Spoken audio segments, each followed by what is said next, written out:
Bienvenidos. Vamos a hablar de crisis asmática. Mi nombre es Gabriel Benedetti, yo soy médico de guardia del Hospital Central de los días viernes.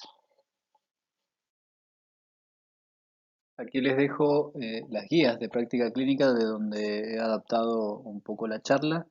Principalmente las mejores guías de este tema son las GINA, que son de origen americano, y las guías GEMA, que son las de origen español. Ambas son de acceso público. Nosotros vamos a ir hablando de lo que significa y el tratamiento de las crisis asmáticas. Todo lo que es asma en general, ustedes tienen otra parte de la currícula donde está bien desarrollado. Entonces nos vamos a dedicar solamente a las exacerbaciones, que son estas crisis agudas o subagudas, que básicamente se interpretan como el aumento de cualquiera de los síntomas que tiene el paciente asmático, todos síntomas respiratorios, acompañado de una disminución del flujo expiratorio, que es lo que le genera la disnea y la hipoxia. Ahora vamos a hablar en forma rápida de lo que es la fisiopatología, para que entiendan un poco qué le pasa al paciente en la crisis asmática. El paciente asmático siempre tiene de base un mecanismo de hiperreactividad bronquial, pero sobre esa base se agregan dos otros mecanismos que son los que producen la obstrucción al flujo aéreo en el paciente que está cursando la crisis actual. Uno es el proceso inflamatorio de toda la mucosa de la vía aérea, que eso es subagudo o crónico, por eso es un proceso más lento con todo el mecanismo que involucra la inflamación. Y el otro mecanismo, que es el más agudo, es el mecanismo del broncoespasmo o broncoconstricción. Ese broncoespasmo, que está determinado principalmente por las fibras musculares del árbol bronquial, es el que produce la mayor parte de la obstrucción al flujo aéreo en estos pacientes. De todas maneras, ambos mecanismos, inflamación y broncoespasmo, están coexistiendo en los pacientes en la crisis asmática, pero siempre predomina uno u otro. Eso lo vamos a ver en la próxima diapositiva y van a entender por qué hay pacientes que mejoran más rápido y otros que la respuesta es un poco más lenta. Entonces, como decíamos recién, vamos a poder clasificar, depende del mecanismo que esté produciendo o predominando en realidad en la crisis asmática del paciente que tenemos enfrente, los pacientes de instauración lenta o los pacientes con crisis asmática de instauración rápida. ¿Y para qué sirve esto? Más allá de lo teórico, es muy útil para entender el paciente que uno tiene enfrente. Y una vez que uno lo entiende, es mucho más fácil hacer los diagnósticos, es mucho más fácil hacer el tratamiento y entender qué va pasando y de estar un poco eh, pre- eh, anticipando la respuesta. Porque las crisis asmáticas de instauración lenta son los pacientes que la mayoría son por infecciones virales o bacterianas del árbol respiratorio o por un mal manejo de su enfermedad asmática. Acá el mecanismo, como es más lento, va a ser la inflamación. Esa es la causa principal de la obstrucción de la vía aérea. Por supuesto que hay broncoespasmo, pero en un poco en menor grado. Entonces, por eso la respuesta al tratamiento que uno le instaura al paciente es un poco más lenta. Porque ustedes saben que la inflamación, como decíamos recién, es un mecanismo un poco más complejo que no varía, uno no lo puede desactivar en un segundo o en una forma muy rápida. Entonces uno espera que el paciente mejore porque le mejora a uno el broncoespasmo, pero si la inflamación está en un componente muy grande, la respuesta va a ser un poco más lenta. A diferencia del paciente de intabulación rápida, que es ese paciente que consulta y le dice, mire, yo hasta ayer o hasta esta mañana estaba perfecto y de golpe me empezó a faltar el aire. Cuando empiezan a interrogarlo, se van a dar cuenta que hay algún desencadenante bien agudo que le produjo la crisis asmática. Por ejemplo, en nuestro ambiente siempre es el sonda o algún alergeno como los betabloqueantes, los AINES, algo de estrés emocional que está descrito o algo de alergia que desencadena la crisis asmática. Y acá también hay inflamación, pero como el tiempo es corto, es menos el componente inflamatorio. Lo que predomina el broncoespasmo. Acá sí, entonces es la broncoconstricción. Por lo tanto, la respuesta es rápida, porque uno en la guardia que tiene para actuar rápidamente, el salbutamol o los agonistas de acción rápida. Entonces uno ve que este paciente mejora rápido. De todas maneras, estos pacientes, cuando la evolución no es buena, también son los más graves. Tengan en cuenta siempre las causas de gravedad de los pacientes. Por supuesto, esta situación en la guardia no escapa a la mayoría de los casos donde los extremos de la vida son los más riesgosos, los niños pequeños, los ancianos, las clases sociales bajas en cuanto a que no tienen muchas veces el acceso a los medicamentos o a los mejores medicamentos para su patología, la contaminación ambiental, el uso en el subuso de corticoides o dosis baja o dosis incorrectas en las crisis graves también es un indicador de mortalidad. La automedicación y especialmente con sedantes, porque nunca va a faltar el que vea a estos pacientes ansiosos o nerviosos, pero claro, están así porque les falta el aire. Entonces no es nervio, realmente es hipoxia. Entonces nunca es buena la combinación de benzodiazepinas o de tranquilizantes en pacientes con crisis asmática, por supuesto, porque deprimen el centro respiratorio. La evaluación, o sea, cuando uno se equivoca en la clasificación de las crisis, también es grave porque el tratamiento es acorde a la clasificación, que ya la vamos a ver. Entonces ese es el punto clave. Aquí tienen los objetivos. Ustedes cuando tienen el paciente con la crisis asmática, el objetivo principal es aliviarle los síntomas.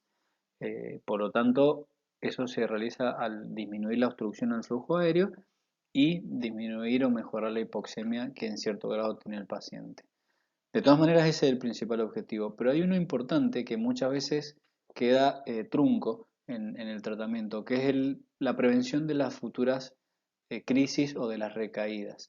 Porque uno de los errores que tenemos como equipo de salud es mejorar la crisis en el momento, la crisis actual del paciente, y decirle, mire, váyase a su casa y se va de alta sin un plan o sin un tratamiento de contingencia. Y esos pacientes vuelven a estar expuestos a lo que le produjo la primera crisis. Se le va el efecto de lo que le dimos y vuelven a tener la crisis asmática y reconsultan. Y tengan presente que toda reconsulta de una crisis asmática siempre trae una complejidad mayor, o sea, siempre es más grave. Entonces eso es lo que le tenemos que evitar al paciente. Acá tienen algunos tips o características que hay que tener en cuenta para empezar la evaluación del paciente.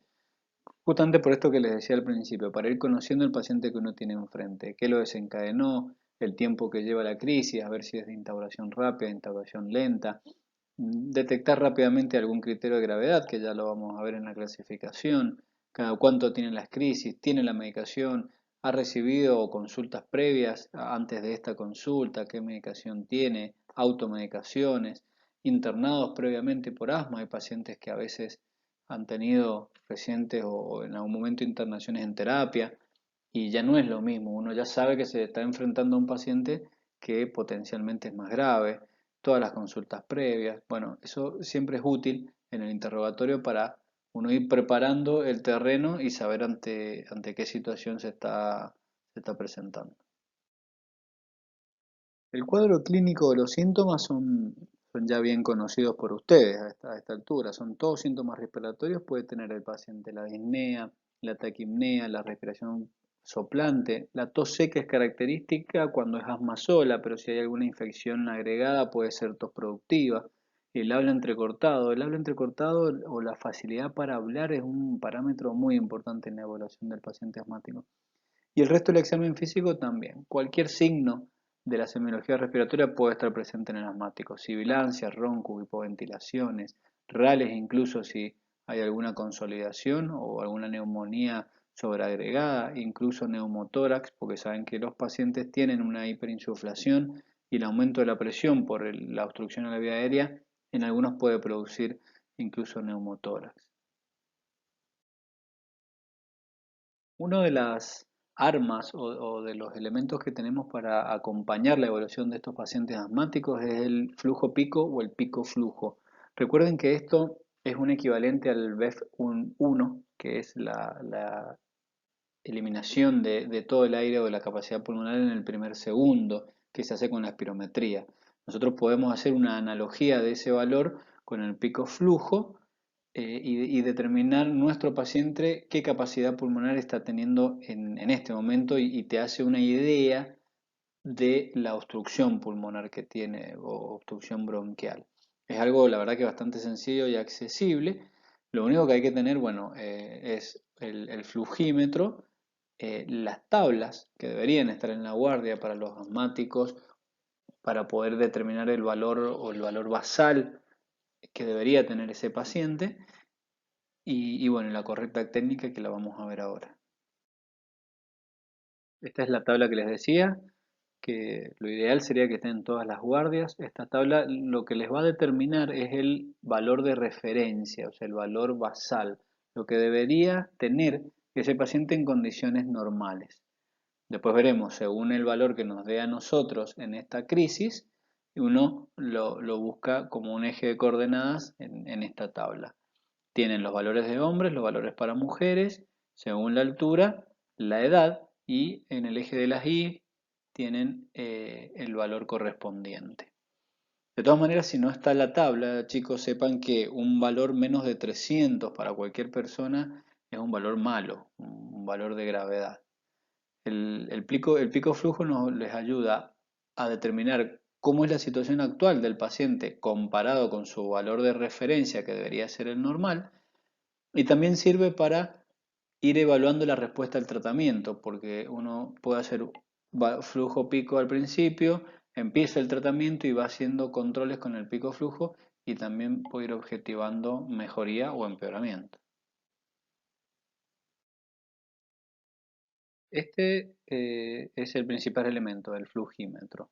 Los flugímetros tienen, hay de distintas formas, pero básicamente tienen todo lo mismo. Tienen la boquilla, la escala de los valores, que es donde les va a dar lo que el paciente está expirando en el primer segundo durante esta crisis, y ese indicador que es el que se va moviendo con cada expiración forzada y queda en una marca, y bueno, y ese es el valor que tenemos. Ahora vamos a ver la técnica. Bien, acá les voy a explicar la técnica correcta para el pico flujo. Idealmente el paciente tiene que estar sentado o parado para hacer la prueba. Lo primero que va a hacer es una inspiración completa y profunda. Luego se coloca el flugímetro con la boquilla bien entre los labios, tratando de que no haya ninguna fuga, y sopla y saca todo el aire que pueda en el primer segundo en forma brusca. Por eso es la analogía que les decía con el BEF de unos en el primer segundo. Esa prueba es la técnica correcta y la va a repetir 3 veces. El mejor valor de los 3 es el que vamos a tomar como referencia.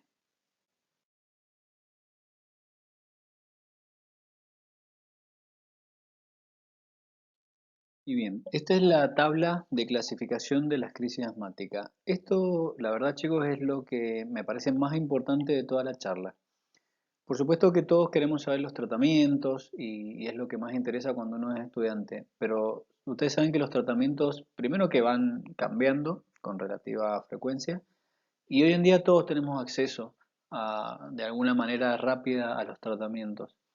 Pero la evaluación del paciente y las clasificaciones, eso no lo cambia nada. Y eso es la capacidad que tiene cada médico de estar frente a un paciente. Entonces creo que esta es la diapositiva que tienen que rever, reevaluar y ver, pero también hacerla simple, porque la verdad es que es fácil. La tabla está hecha para hacerlo rápido, de una forma sencilla.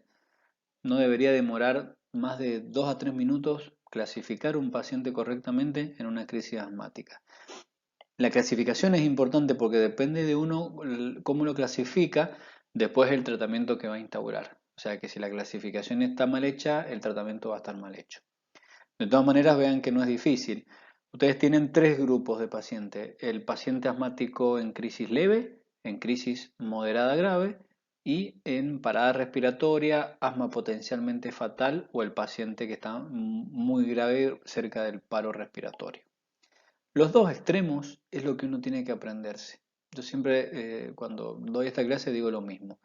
Los dos extremos son fáciles porque uno, la verdad, es un paciente bastante leve, bastante tranquilo y no grave. El paciente leve, la verdad que entra caminando, entra respirando bien, les dice soy asmático, me falta el aire. Sí, uno le escucha sibilancias, pero está lúcido, no tiene tiraje, puede estar taquicárdico, pero habla de corrido, no tiene ningún problema para expresarse. Tiene una disnea leve, no desatura. El pico flujo van a ver que les da un valor, si lo pueden hacer, que es por lo menos el 70% más de su valor de referencia, que es lo que le da la tabla. Entonces es un paciente fácil de identificar. Por contrapartida, el paciente más grave también es fácil de identificar, porque es el paciente que está muy grave. Ese paciente probablemente no pueda hablar, tenga tiraje, hasta movimientos paradojales, incluso en vez de taquicardia, bradicardia, cianosis, desatura o quizás no puedan censar la saturación en ese paciente, está hipóxico, puede tener silencio auscultatorio, o sea, es un paciente que está al borde del paro respiratorio. O sea que ese tampoco se van a tener muchas dudas. Entonces, teniendo los dos extremos, todos los pacientes que que no cumplen esas definiciones, listo, son pacientes con crisis moderadas o graves. Eso es lo fácil de la clasificación. Porque si no, si uno empieza a aprenderse solo los números, después se hace lío porque empieza, pero la frecuencia respiratoria me da para que sea moderado o grave, pero el uso de músculo para que sea leve y el nivel de conciencia me da dudas si no es para el más grave. Entonces uno se hace lío ahí. Pero sean prácticos. El paciente leve es el que tiene todo en forma no grave y la verdad que uno lo ve y se queda tranquilo. El otro extremo, el paciente muy grave, que se me está por morir porque está al borde del paro respiratorio. Y si no es eso, en el medio está el moderado grave. Esta es la clasificación correcta, sencilla y rápida que uno tiene que hacer de los pacientes. Entonces, cuando uno hace esta clasificación, después pasa al tratamiento. Estos son los estudios complementarios que uno tiene como para poder completar el estudio de los pacientes con crisis asmática. No se hace todo junto, no se hace siempre, uno tiene que ir eligiendo que lo van a ir viendo según el tipo de pacientes que están evaluando y la clasificación que hicieron. Los pacientes, les digo, con clasificación de crisis asmática leve no necesitan ningún estudio complementario. Los estudios complementarios son más útiles en los pacientes más graves. Una radiografía de tórax, por ejemplo, que no es para un diagnóstico de asma, pero porque la verdad que se ve normal o con un poco de hiperinsuflación, pero sí cuando uno sospecha complicaciones como una neumonía o un neumotórax, lo mismo que los gases en sangre, para ver el estado ácido base, la PCO2, el ionograma y todos los monitoreos son ya reservados a pacientes graves.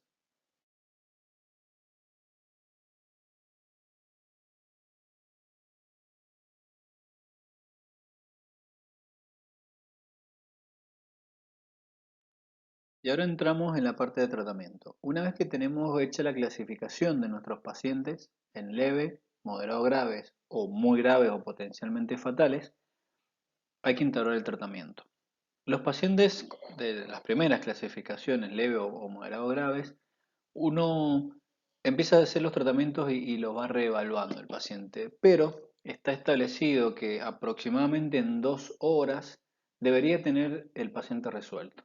Si no hay mejoría, ese paciente es muy probable que quede internado, porque ya no va a haber un gran cambio o una gran mejoría con el pasar más del tiempo y si uno ya teniéndolo en la guardia empieza a tener más probabilidades de que ese paciente empeore.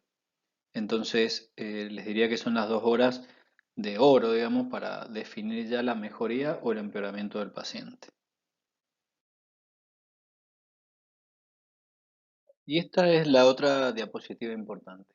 Esta es la diapositiva de tratamientos. Vamos a ver el tratamiento de la crisis asmática y después los tratamientos al alta, que son para cualquier tipo de clasificación igual. ¿Qué pasa con el tratamiento sí del paciente con crisis leve? Ese tratamiento es, si uno lo clasificó bien, el tratamiento solo tiene que ser el betagonista de acción rápida, o sea, el salbutamol. Vean que en todas las clasificaciones, el medicamento que saca al paciente de la crisis asmática es el salbutamol. Después tengo otras opciones, pero ninguna cambia o suplanta el salbutamol.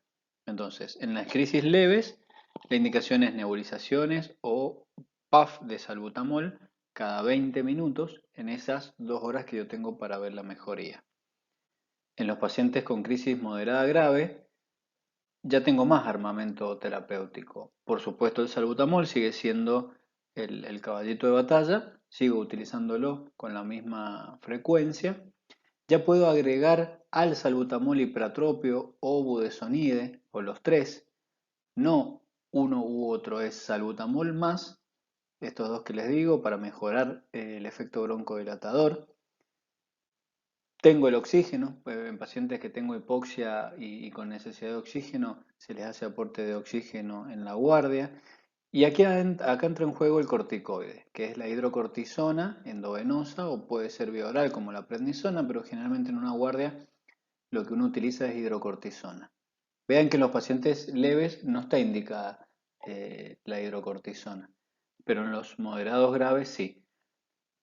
Y el momento de usar el corticoide no es de entrada. Uno hace las nebulizaciones, pone el oxígeno y después le indica la colocación del corticoide. Y si ustedes recuerdan las primeras diapositivas cuando hablamos de instauración rápida e instauración lenta, acá terminan de entender por qué este tema del corticoide.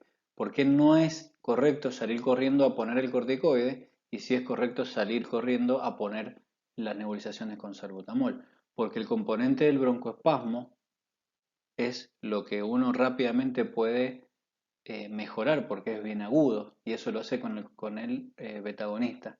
En cambio, el corticoide no mejora un broncoespasmo, mejora la etapa o el mecanismo de inflamación. Y como dijimos anteriormente, la inflamación no es un mecanismo que uno lo puede revertir inmediatamente. Lo empieza a revertirlo con los corticoides, pero eso va a demorar un tiempo. Por lo tanto, la utilidad del corticoide no es de entrada, no es en las crisis leves, es en las crisis moderadas o graves o en las potencialmente fatales. Y el objetivo es la prevención de una crisis futura, que no haya en el tiempo otra complicación de obstrucción del flujo aéreo. Lo otro que se puede agregar, como dijimos, bueno, puede ser fluticasona, también tengo como armamento en esta etapa. Y en los pacientes más graves, la verdad que son realmente las verdaderas urgencias o emergencias de la crisis asmática, son pacientes que están a punto del paro respiratorio, o sea que si los puedo broncodilatar lo hago, les agrego el corticoide, por supuesto, pero les tengo que aportar algo de oxígeno, entonces o utilizo ventilación mecánica no invasiva o, bueno, incluso le voy considerando el tema de la intubación orotraqueal. Esos pacientes, por supuesto, van a terapia intensiva. ¿Qué pasa con los pacientes? Bueno, uno los reevalúa a las 2 horas. Si tienen signos de mejoría, que es mejoría clínica, mejoría de su disnea, mejora la saturación, mejora el pico flujo, queda asintomático, ese paciente se va a la casa. El tratamiento ambulatorio para los dos grupos de pacientes iniciales es el mismo. Se van con un plan de descenso de su salbutamol hasta dejarlo a demanda. Se van con corticoides bioral, que es prednisona de 40 o 60 miligramos por día, 7 a 10 días, sin temor a suspenderlos de golpe porque no hay alteración del eje, no hay trastornos endocrinológicos, entonces esa es la indicación para los corticoides. Se va con con glucocorticoides inhalados, que es el budesonide, dos PAF cada 12 horas. Se va con indicación de betagonistas de acción larga o acción prolongada, como el salmeterol o el formoterol, 2 PAF cada 12 horas. Todas las indicaciones por escrito y una indicación con turno o control a su médico de cabecera o algún neumonólogo. Si en nuestra evaluación en estas 2 horas o el empeoramiento ha sido muy rápido y la respuesta fue mala, ese paciente se interna, ¿sí? Eso ya lo habíamos comentado.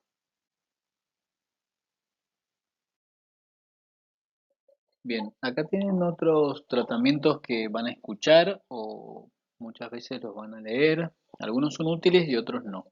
La adrenalina, por ejemplo, es una medicación que no está rutinariamente indicada y van a ver que en las guías de crisis asmática no figura como tratamiento, sí figura como medicación muy útil en el shock anafiláctico, en los angioedemas, pero en la crisis asmática no.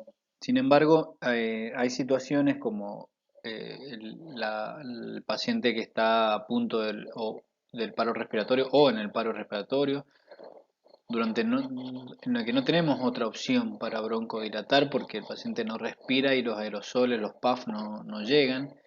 Entonces, muchas veces se utilizan, siempre por vía intramuscular o subcutánea, una ampolla cada 20 minutos, esa sería la forma. Lo otro útil es el sulfato de magnesio, que se coloca una ampolla endovenosa, viene de 2 gramos, también en pacientes que están graves y que no han mejorado con la respuesta, o sea, con el tratamiento inicial, y siempre acompañando al salbutamol. Y los otros tratamientos ya no son útiles, la teofilina o todos los que son los sedantes, que ya los hablamos, no tienen indicación y no son útiles en las crisis. La teofilina tiene un margen terapéutico muy estrecho, entonces rápidamente pasan a ser tóxicos y tienen problemas de arritmias o otros cardiovasculares. Y los sedantes, bueno, ya los hablamos que disminuyen el centro respiratorio, entonces por supuesto están contraindicados. Ya para ir terminando, les dejo la última diapositiva que en realidad recuerda cosas. Nunca chicos subestimen estos cuadros clínicos porque por más que sean leves, las crisis asmáticas rápidamente pueden empeorar. Entonces hay que darle la importancia que tienen. El paciente no debe tener barreras administrativas ni demoras en la guardia o en su consulta. El síntoma de disnea tiene que ser un síntoma evaluado rápidamente para iniciar el tratamiento en estos pacientes también de una forma pronta y adecuada. Ustedes saben que estos pacientes lamentablemente también son graves y después no hay retorno en la evolución grave de los pacientes. Quedan muy secuelados porque la hipoxia genera mucha lesión neurológica. Entonces es lo que tenemos que evitar. Así que bueno, espero les haya servido. Por supuesto, ya vamos a buscar la forma de tener preguntas y otro contacto para que puedan sacarse dudas o preguntas. Yo no tengo ningún problema y estoy disponible. Así es que, bueno, les agradezco la atención y, bueno, les mando un abrazo grande. Muchas gracias.